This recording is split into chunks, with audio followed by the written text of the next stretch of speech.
this is one step further in bringing renewable energy into the fore.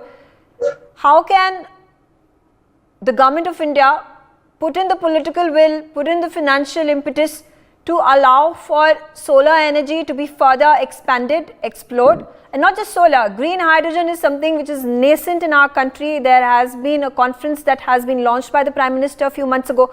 What more can be done in these areas? And an important point that was made by Ravinder Sachdev, nuclear energy.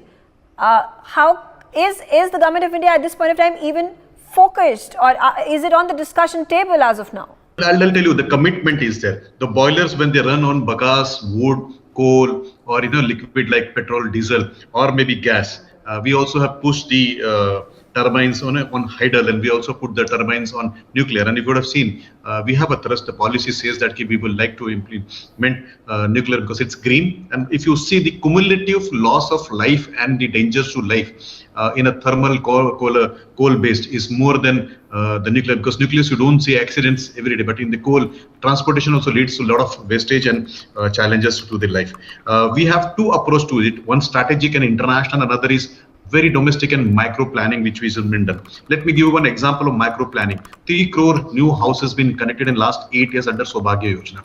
LED been given. Ujjwala Yojana, my mother, sister, daughter now uses gas in place of going out in the wild and collecting wood. That gives them peace of mind and also reduces carbon footprint. Whereas there are strategic tie-ups. You have seen Chabar coming up. The Chabar port tie-up will help us to have energy supply there. The undersea pipelines which are coming up right now. The piped gas and especially the blending of ethanol with the natural gas is going to reduce our demand. Yes, I agree with Mr. Ravinder that nuclear will be one thing which will help us, and the country is moving towards it. Probably that is the reason you see this paid activists and the lobbies, they make noise because they would not like you to be energy self-sufficient. Maybe they would like to challenge you to become energy sovereign, because the moment you tap multiple sources, whether it is photovoltaic, photothermal, or whether it is nuclear, whether it is hydel, whether it is air, then they feel challenged because their supply of machines go down. We have indigenous production, and if you see somewhere I heard either it was Mr.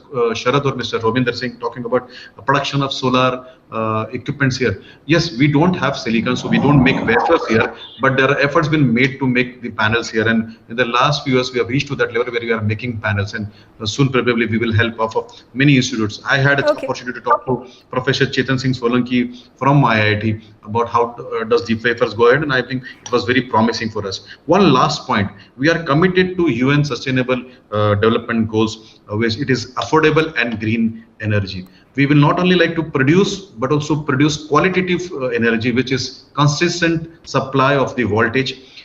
We would like to have quantitative, so that there is not only supply, but also supplies for 24 hours, more hours than required. That will only invite industry, that will only invite business in this part of the world. And I think probably very much assured with the scientific community and also the industry, which is giving the push to us. Absolutely. We all know that energy sovereignty, energy security is must to the country, and also our commitment towards the climate and the planet is there. So we have seen the last 8 years, the Prime Minister has always spoken and also acted, and the reforms which we have seen in the energy sector, and especially the non-fossil energy sector, be it the solar, wind, or otherwise, I think they are great.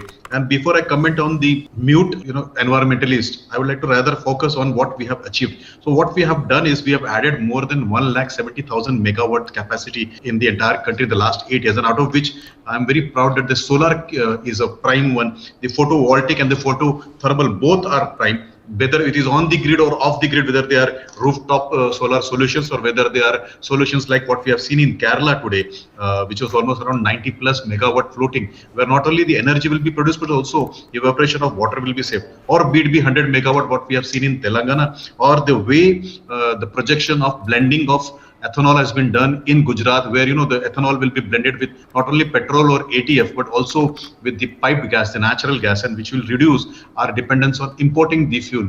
And I think that is a big thinking, and that is going to change the way we negotiate with outsiders. We all know that the bargaining chip, the bargaining power of the nation holds with the energy imports, and the reduced energy imports probably will help us to have that bargaining chip. Two, our commitment to the Vasudev, the earth itself is there, that where we will reduce the carbon footprints. I'm very happy to also let your viewers know that Ladakh will be probably the first carbon neutral state in India, where the projects have been coming up, where the green hydrogen will be harnessed. And I think, this all makes us a lot in this thing. And now here, to comment on your statement of likes of Thunderbugs, I think our action speaks louder than our discussion or reaction to them. Those are the people who are paid. They are motivated people who would like to comment on you, not for your achievements, but to create unrest in your country. So I think we can probably overlook them. Rather, I would like to speak about how our engineers, our scientists, our laborers, our workmen, and our businessmen have taken initiatives in not only Kerala, Telangana, Gujarat, or Rajasthan. Rajasthan is a place where one single project of more than 1,000 megawatt solar is coming up, and I think that is what we will boost upon. And that places us into the top 4 or top 5 countries in the world. Now, if you see all the 4 sides, whether it is generation, distribution, whether it is transmission, the thrust has been to generate more, to reduce leakages, pilferages, and also have savings. And I am also proud that the Prime Minister has focused this for the last 8 years, and where we have seen lights, LEDs entering the small households. Every village transformer is now connected with the grid, and there is a power there in every village there. And I'm sure in few months' time we will reach every house of the country where there will be power connection with them. And LEDs have reduced consumption of power, and saved power is probably like generating power.